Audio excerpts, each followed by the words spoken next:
Le Soudan du Sud, l'État le plus récent au monde. Nous nous trouvons tout au nord, dans le Bahr el Ghazal, non loin de la frontière soudanaise.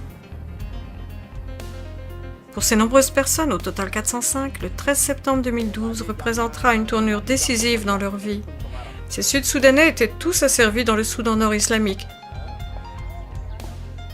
Depuis 17 ans, l'Organisation pour la défense des droits de l'homme CSI libère ici des femmes, des enfants et des hommes, à l'aide d'intermédiaires arabes et africains. Plusieurs ont encore un regard sceptique. Ils se demandent où le destin les emportera cette fois. Mais un traducteur leur explique qu'ils sont libres.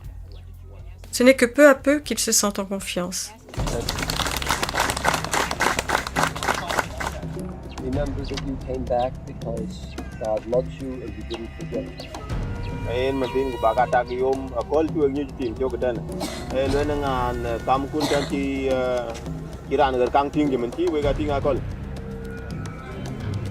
D'abord, les personnes sont questionnées l'une après l'autre. L'esclavagiste de cette jeune femme l'avait jetée dans le feu parce qu'il n'aimait pas le repas qu'elle lui avait préparé. Ses bras et mains sont comme fondus et figés dans des formes grotesques.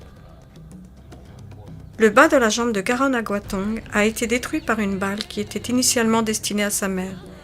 On n'a pas posé de plâtre au garçon qui avait à l'époque 3 ans. Le médecin sud-soudanais, le docteur Lukadeng, apporte immédiatement l'aide médicale nécessaire. Nous demandons, à qui a-t-on donné des noms dégradants au cours de la période d'esclavage? Les esclaves concernés lèvent les mains. Et qui a été souvent battu? Les esclaves concernés lèvent les mains.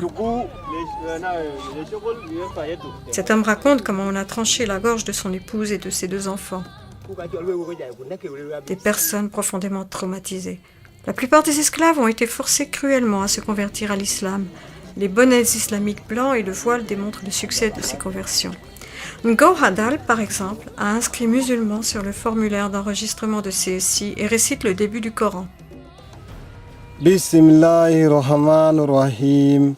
Alhamdulillahi rabbil alamin. Avant son esclavage, Élisabeth, islamisée par force, était une chrétienne catholique. Elle se souvient encore d'un cantique d'église qu'elle n'avait pas eu le droit de chanter pendant de longues années.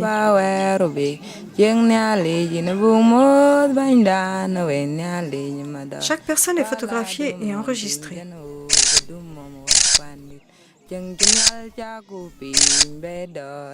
Les esclaves affranchis se rendent au lieu et ils reçoivent une aide pour débuter leur nouvelle vie. Sinon, à quoi sert la liberté sans ressources pour vivre? Comment les femmes pourraient-elles nourrir leurs enfants à l'avenir? D'ailleurs, de nombreux bébés sont une conséquence des viols.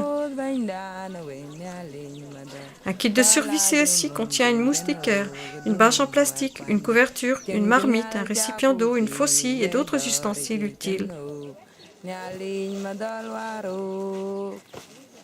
En outre, chaque libéré reçoit une chèvre qui représente un bon début pour chaque ménage stable.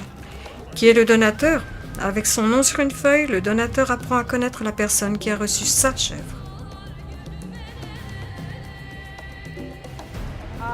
You know what? She's got us $10,000, so let's give her two.